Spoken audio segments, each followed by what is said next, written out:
사도신경은 우리가 무엇을 믿는지를 핵심적으로 정리해 놓은 것입니다. 우리는 하나님을 믿습니다. 하나님을 믿는데 첫째, 성부 하나님을 믿습니다. 성부 하나님을 어떻게 믿냐면은 전능하신 나의 아버지로, 그리고 천지의 창조주로 그렇게 믿습니다. 그리고 둘째, 성자 하나님에 대한 신앙 고백을 좀 길게 살펴보았습니다. 우리는 성자 하나님을 하나님의 유일하신 아들로, 그리고 우리 주 예수 그리스도로 그렇게 믿습니다. 그리고 그분이 우리 주 예수 그리스도로서 이 땅에 오심, 그리고 죽으시고 부활하심, 그리고 승천하심, 그리고 재림하실 것을 믿습니다. 이제 오늘 세 번째로 성령 하나님에 대한 신앙 고백을 살펴볼 것입니다. 근데 이 부분은 매우 간단하죠. 나는 성령을 믿으며, 그렇게 우리가 고백합니다. 여러분, 성령을 믿습니까? 의외로 성령을 믿지 않는 그리스도인들이 많습니다. 데이비드 브라이언트가 미국 교회를 조사했는데요, 그냥 명목상의 그리스도인이 아니고 주일이면 교회를 출석하는 1억 명의 성도들 가운데 50%가 구원의 확신이 없었습니다. 그리고 95%가 성령의 인격과 사역을 알지 못했습니다. 근데 제가 볼 때 한국 교회 모습도 별반 다르지 않은 것 같습니다. 교회는 다닙니다. 근데 성령에 대해서는 거의 잘 모르고 있습니다. 사도행전에도 보면 이런 사람들이 나옵니다. 사도행전 19장 1절 2절 말씀 함께 읽습니다. 아볼로가 고린도에 있을 때에 다윗이 윗지방으로 다녀 에베소에 와서 어떤 제자들을 만나 이르되 너희가 믿을 때에 성령을 받았느냐? 이르되 아니라 우리는 성령이 계심도 듣지 못하였노라. 자, 바울이 에베소 지역에 가서 거기서 전도하고 교회를 개척하려고 하는데 거기서 이미 예수를 믿는 제자들을 만나요. 한 12명쯤 되었어요. 그래서 그들에게 묻습니다. 너희가 성령을 받았느냐? 그랬더니 그들이 대답하기를 우리는 성령이 계시는 것을 듣지도 못했다. 그렇게 이야기하죠. 여러분, 성령을 믿는 성도와 성령을 믿지 않는 성도의 삶은 전혀 다릅니다. 성령의 역사가 나타나는 교회와 성령의 역사가 나타나지 않는 교회는 전혀 다른 것입니다. 여러분, 성령을 믿으시기 바랍니다. 오늘 우리가 읽은 본문은 우리가 성령을 믿는 데서 더 나아가서 성령으로 충만함을 받으라고 명령하고 있죠. 여러분, 성령을 믿습니까? 그리고 여러분, 성령을 어떻게 믿습니까? 성령님을 첫째, 인격적인 하나님으로 믿으시기 바랍니다.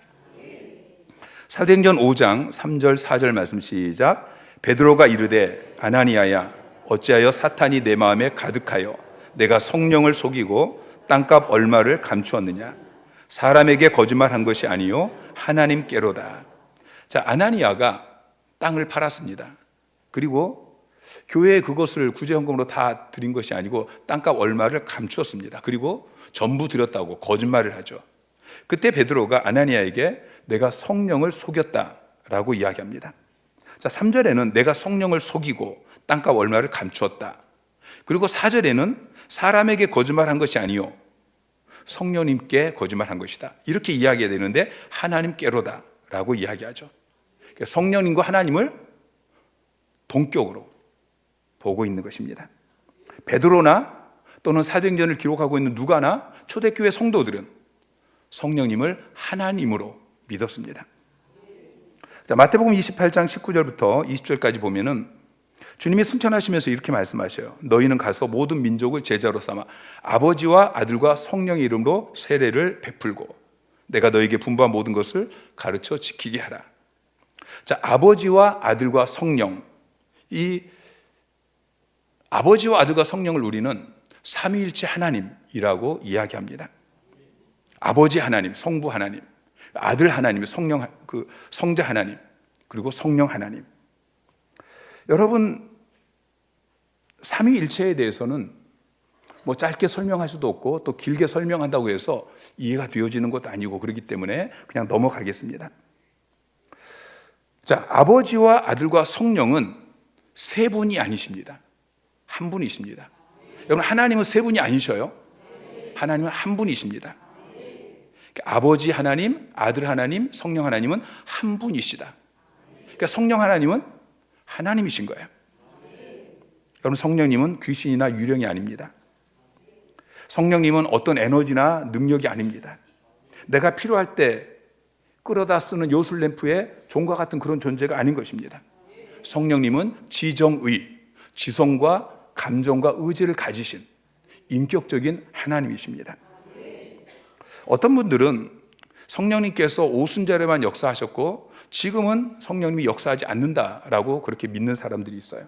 그렇지 않습니다. 성령님은 지금도 살아계시고 역사하십니다. 두 번째로, 성령님이 나와 함께 계시다는 것을 믿으시기 바랍니다. 요한복음 14장 16절 말씀 시작. 내가 아버지께 구하겠으니 그가 또 다른 보혜사를 너희에게 주사 영원토록 너희와 함께 있게 하리니. 자, 예수님께서 승천하시면서 내가 또 다른 보혜사를 너희에게 보내주도록 아버지께 요청하겠다. 아버지께서 또 다른 보혜사, 이 또 다른 보혜사는 성령님이에요. 성령님을 너희에게 보내주어서 너희와 함께 있게 하겠다라고 약속하셨어요. 고린도전서 3장 16절에는 이렇게 이야기합니다. 고린도 교회 성도를 향해서 너희는 너희가 하나님의 성전인 것과 하나님의 성령이 너희 안에 계시는 것을 알지 못하느냐. 너희가 하나님의 성전이다. 그리고 하나님의 성령이 너희와 함께 계신다라고 이야기하죠. 여러분, 성전은 하나님이 계신 곳이 성전이에요. 구약 시대에는 성부 하나님께서 성막이나 성전에 계셨습니다. 그래서 하나님을 만나기 위해서는 성전에 나아가야 됐죠. 근데 신약 시대, 특별히 복음서에는 이제 성부 하나님이 아니고 성자 하나님께서 인간의 몸을 입고 이 땅에 오셨어요. 그래서 팔레스타인 지역에서 어떨 때는 12명의 제자들과 어떨 때는 무리들과 함께 계셨습니다. 예수님이 성전이셨어요. 요한복음 2장 21절에 이렇게 말씀하시죠. 예수는 성전된 자기 육체를 가리켜 말씀하신 것이니라. 예수님이 성전이셨어요. 근데 예수님이 승천하시고 이제 오순절에 성령님을 보내주십니다. 그 성령님은 성도들 한 사람 한 사람에게 함께 하시고 특별히 옆에 계시는 것이 아니고 그들 안에 내주하십니다. 그래서 우리 몸이 이제 성전인 것이죠. 여러분, 성령님이 어디 계십니까? 성령님은 여러분의 몸 안에 계십니다. 성령님은 영이시기 때문에 우리 눈에 보이지 않고 우리 육체에 느껴지지 않지만 그래도 성령님이 여러분 안에 계시다는 것을 믿으시기 바랍니다. 여러분, 우리는 느낌이나 감정을 믿는 것이 아니고 말씀을 믿는 사람이에요. 고린도전서 12장 3절 말씀 시작. 그러므로 내가 너희에게 알리노니 하나님의 영으로 말하는 자는 누구든지 예수를 저주할 자라 하지 아니하고 또 성령으로 아니하고는 누구든지 예수를 주시라 할 수 없느니라. 자, 성령으로 아니하고는 누구든지 누구도 예수를 주라고 고백할 수 없다라고 이야기하고 있어요. 여러분, 예수님을 나의 주, 나의 하나님 그렇게 고백하시죠? 그렇다면 여러분 안에는 성령님이 계시는 것입니다. 자, 성령 하나님이 내 안에 내주에 계시는 것을 믿으시기 바랍니다. 세 번째는 성령님을 보혜사로 믿으셔야 됩니다. 요한복음 14장 16절에 보면은 내가 아버지께 구하겠으니 그가 또 다른 보혜사를 너에게 주사. 성령님을 보내주신다라는 이야기를 보혜사를 너에게 주사 그렇게 이야기하고 있어요. 보혜사라는 말은 돕는 분이다 그런 의미예요. 그러니까 성령님은 돕기 위해서 여러분에게 오셨어요. 성령님은 지금도 여러분을 돕고 계십니다. 어떻게 돕습니까? 첫째는 복음을 깨닫고 예수님을 구세주로 영접할 수 있도록 여러분을 도우십니다. 아까 고린도전서 12장 3절에 성령으로 아니하고는 누구든지 예수를 주시라 할 수 없느니라 그랬죠. 성령님께서 예수가 구세주인 것을 깨닫게 해주시는 거예요. 자, 성부 하나님은 뜻이 있습니다. 계획이 있습니다.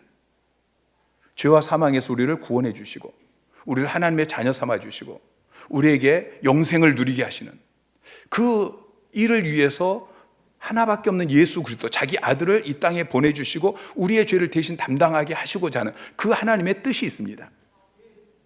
성령 하나님은 성자 하나님은 아버지의 뜻, 아버지의 계획을 이루시는 분이십니다. 그래서 십자가에서 우리의 죄를 대신 담당하셨습니다. 성령님은 어떤 일을 하십니까? 성령님은 아버지가 계획하시고 아들이 이루신 그 일을 우리에게 적용시키는 일을 하십니다. 그래서 우리 안에 들어오셔서 아버지가 계획하시고 아들이 이루신 그 복음이 믿어지게 하시고 예수를 주로 고백해서 구원받게 하시고 하나님의 자녀가 되게 하시고 그렇게 우리를 돕는 분이 바로 성령님이신 것이죠. 여러분이 예수님을 구세주로 믿는 것은 내가 믿으려고 노력해서 된 것이 아닙니다. 성령님께서 예수가 구세주인 것을 믿고 구원받도록 그렇게 도와주신 것이죠. 자, 복음을 깨닫고 예수를 구주로 영접하도록 그렇게 도우시고 끝나는 것이 아니고 이제 하나님의 자녀의 풍성한 삶을 누리도록 도와주십니다. 오늘 본문은 이렇게 이야기하고 있어요. 술 취하지 말라. 이는 방탕한 것이니 오직 성령으로 충만함을 받으라. 자, 성령으로 충만함을 받으라 라고 이야기하고 있는데 충만함을 받으라 라고 번역되어 있는 헬라어 단어가 플레로예요. 플레로를 충만함을 받으라 그렇게 번역했는데 플레로라는 이 단어의 의미는 가득 채워라 그런 의미입니다. 자, 이미 내 안에 성령님이 계십니다. 여러분 안에 성령님이 다 계시죠? 성령님이 계시는데 내 생각을 보니까 성령님이 안 계셔요. 내 생각에 그냥 내 생각으로 가득해요. 악한 생각, 게으른 생각, 죄질 생각, 하나님이 기뻐하지 않는 생각 이런 것으로 가득해요. 내 생각을 하나님께 내어드리는 것입니다. 성령의 생각으로 가득 채우는 것입니다. 내 마음을 성령님께 내어드리는 것입니다. 내 의지를 성령님께 내어드리는 것입니다. 이게 성령으로 충만함을 받는 거예요. 성령으로 가득 채우는 거예요. 그러면 성령님께서 나를 다스리십니다. 자, 술 취함과 성령 충만함을 대조적으로 설명하고 있죠. 술 취하면은 술이 나를 다스리게 되어져요. 그것처럼 성령으로 충만하면은 성령께서 나를 다스리십니다. 자, 술을 한 잔, 두 잔 그렇게 마시다 보면은 이제 점점 술이 차고 그래서 이제 나중에 그 차고 넘치는 것, 이것을 술 취했다라고 이야기하죠. 그것처럼 내 안에 성령께서 차고 넘치는 것을 성령으로 충만함이라고 이야기하는 것입니다. 여러분, 이 컵에 지금 물이 절반 정도 있는데요. 이 컵에 계속 물을 부어요. 그러면 이제 물이 가득 차게 되어지고 그 다음에 흘러 넘치게 되죠. 무엇이 흘러 넘치죠? 물이 흘러 넘치는 거예요.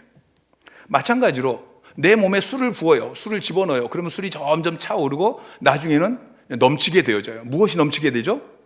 술의 특성이 넘치게 되어지는 거예요.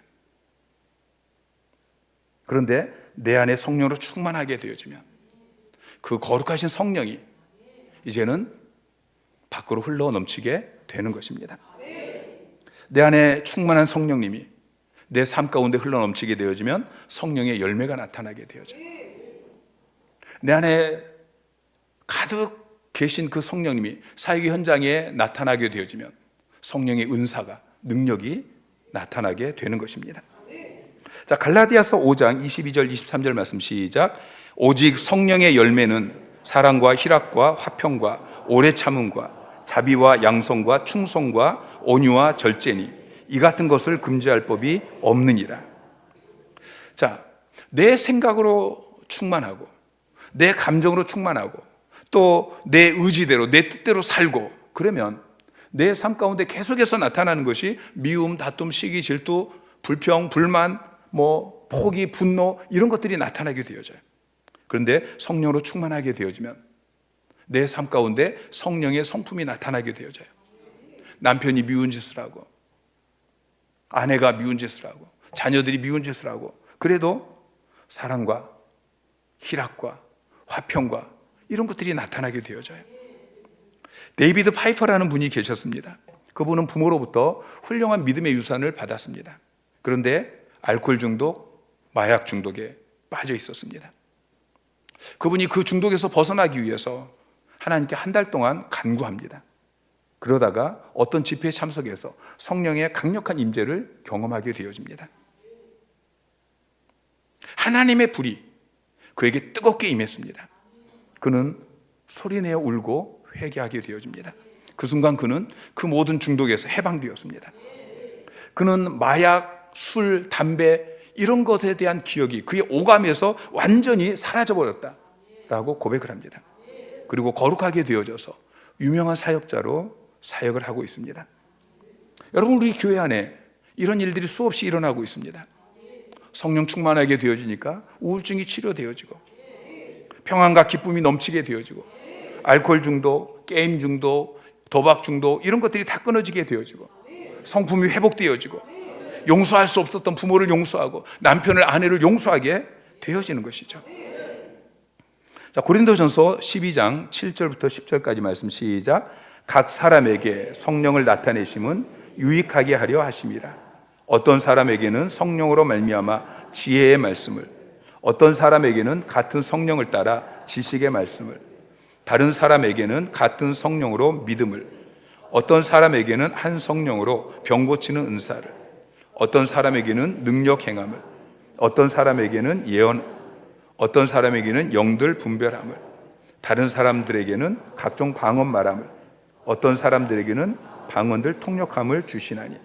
자, 지금 성령의 은사에 대해서 이야기하고 있어요. 그러면서 7절은 이렇게 시작하죠. 각 사람에게 성령을 나타내심은.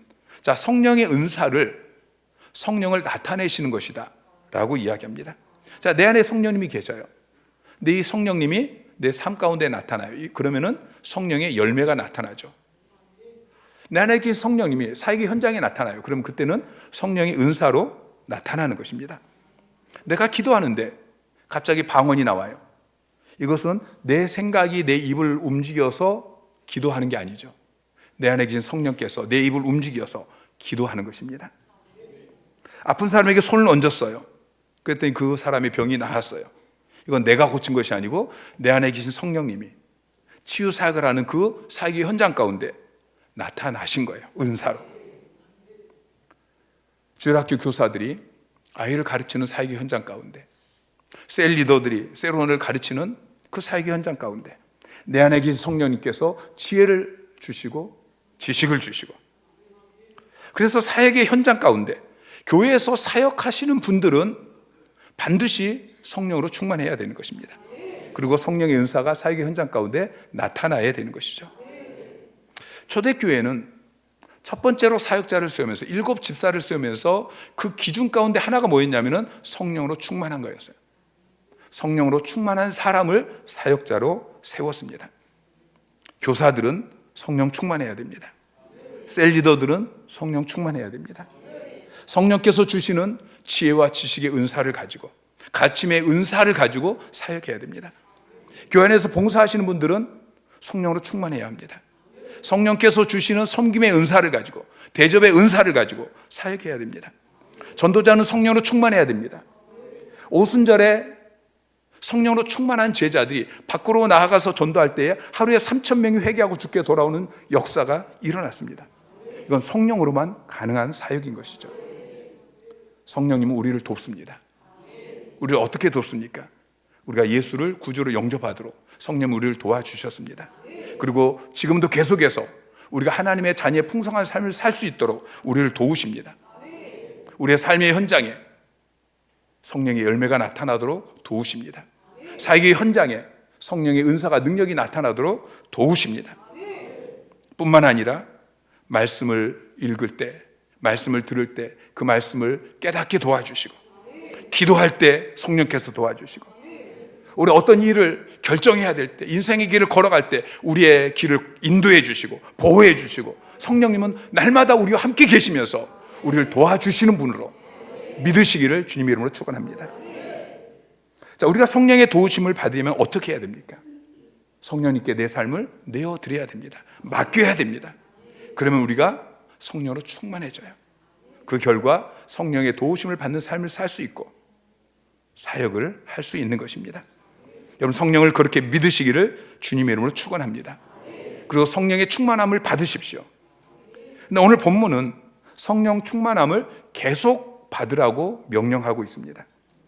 자, 충만함을 받으라, 플레로라는 이 단어가 문법적으로 보면은 현재 명령형으로 사용되었습니다. 헬라어에는 일회적인 행동을 나타내는 부정과거 명령법과 계속적인 행동을 나타내는 현재 명령법이 있습니다. 근데 오늘 본문에는 현재 명령법으로 사용되었기 때문에 한 번 성령의 충만함을 받으라라고 명령하고 있는 것이 아니고 계속해서 성령의 충만함을 받으라고 명령하고 있는 것입니다. 한번 성령의 충만함을 받았던 사람도 또다시 성령의 충만함을 받아야 됩니다. 왜냐하면 성령의 충만함이 지속되지 않기 때문이죠. 우리가 성령으로 충만하다가도 죄를 지으면 성령 충만함이 사라집니다. 내 생각이 성령의 생각으로 가득했는데 죄를 짓게 되면 그때부터는 이제는 내 안에 죄질 생각으로 가득하게 되죠. 악한 생각으로 가득해. 내 감정이, 내 의지가 더 이상 성령으로 충만하지 않은 것입니다. 이때 우리가 회개하고 다시 성령의 충만함을 받아들여야 되는 것이죠. 사도행전 2장 38절 말씀 시작. 베드로가 이르되 너희가 회개하여 각각 예수 그리스도의 이름으로 세례를 받고 죄 사함을 받으라. 그러면 성령의 선물을 받으리니. 자, 먼저 회개하라고 이야기하고 있어요. 회개하고 죄 사함을 받는 거, 이게 먼저입니다. 그 다음에 성령의 선물을 받으라고 이야기하고 있죠. 자, 우리의 육신이 살기 위해서 우리는 계속해서 호흡을 합니다. 우리 안에 있는 나쁜 공기를 내뿜고 그다음에 깨끗한 공기를 들이마시죠. 그래야 우리의 육체가 살 수 있는 거예요. 우리의 영혼도 계속해서 호흡을 해야 됩니다. 내뿜어야 됩니다. 내 안에 있는 죄악들을 하나님 앞에서 고백하고 회개해야 됩니다. 그리고 들이마셔야 됩니다.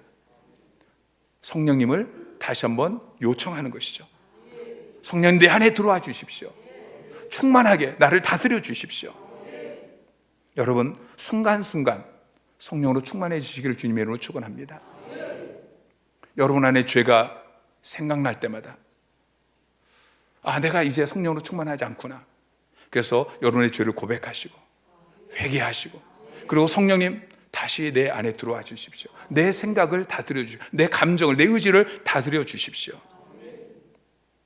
그래서 늘 성령 충만한 삶을 사시기를 주님의 이름으로 축원합니다.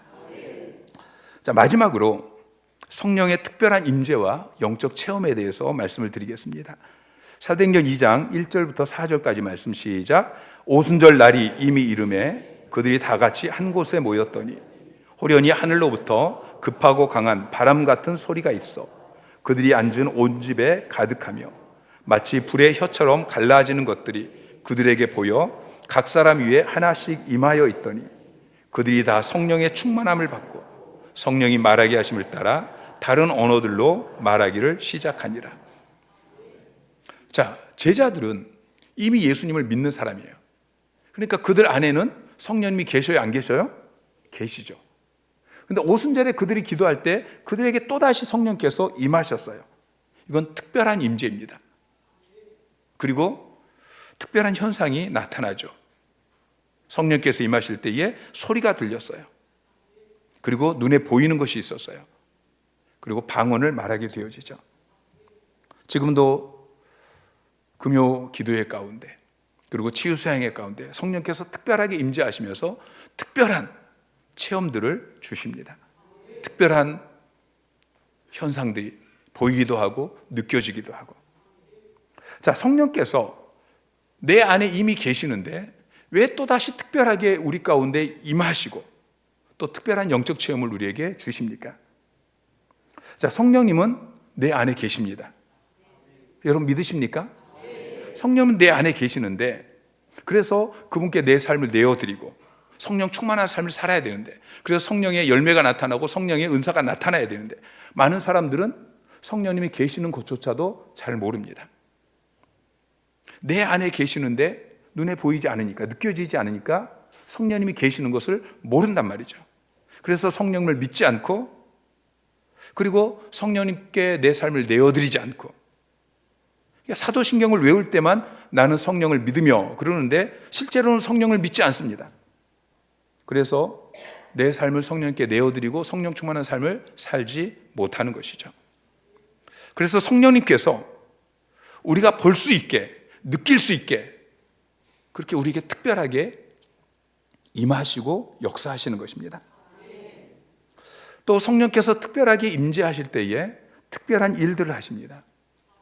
우리의 육체의 질병을 치유하기도 하시고 우리 마음의 상처를 치유하기도 하시고 우리가 끊기 힘들었던 죄악들을 끊게 하시고 중독되었던 것들로부터 자유케 하시고 그리고 무엇보다도 성령이 여러 가지 은사들을 우리에게 부어주십니다.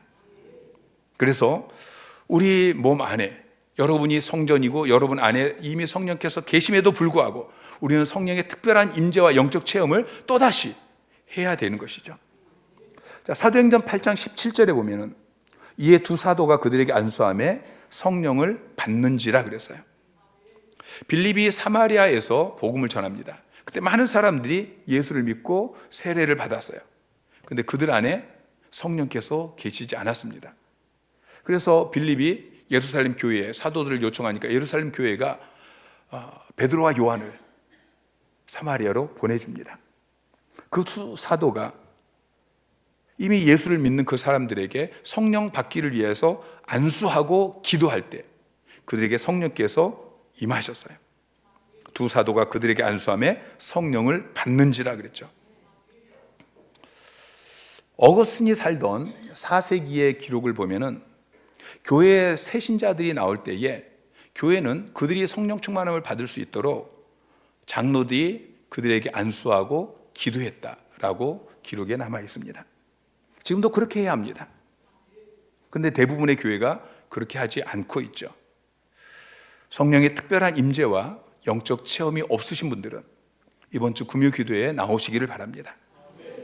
성령 충만한 삶을 살지 못하시는 분들도 금요 기도에 나오시기 바랍니다. 이번 주 금요 기도에는 특별히 그런 분들을 위해서 온 교회가 합심해서 기도하고 또 안수해 드리겠습니다. 여러분 성령님을 믿습니까? 우리가 신앙 고백할 때 나는 성령을 믿으며 라고 고백하는데 여러분 성령을 정말 믿습니까? 성령님을 삼위일체 하나님으로 그렇게 믿으십니까? 성령께서 여러분의 삶과 사역을 돕는 보혜사이심을 여러분 믿으십니까? 그분을 의지하시기 바랍니다. 그분으로 충만하시기 바랍니다. 그분의 다스리심을 받으시기 바랍니다. 그분께 여러분의 생각을 내어드리고 여러분의 감정을 내어드리고 여러분의 의지를 내어드리시고 그래서 그분의 도우심을 날마다 삶의 현장 가운데 사역의 현장 가운데 받으시기를 주님의 이름으로 축원합니다. 날마다 성령의 열매를 맺는 삶을 사시고 성령의 은사로 능력 있게 사역하는 여러분 되시기를 주님의 이름으로 축원합니다.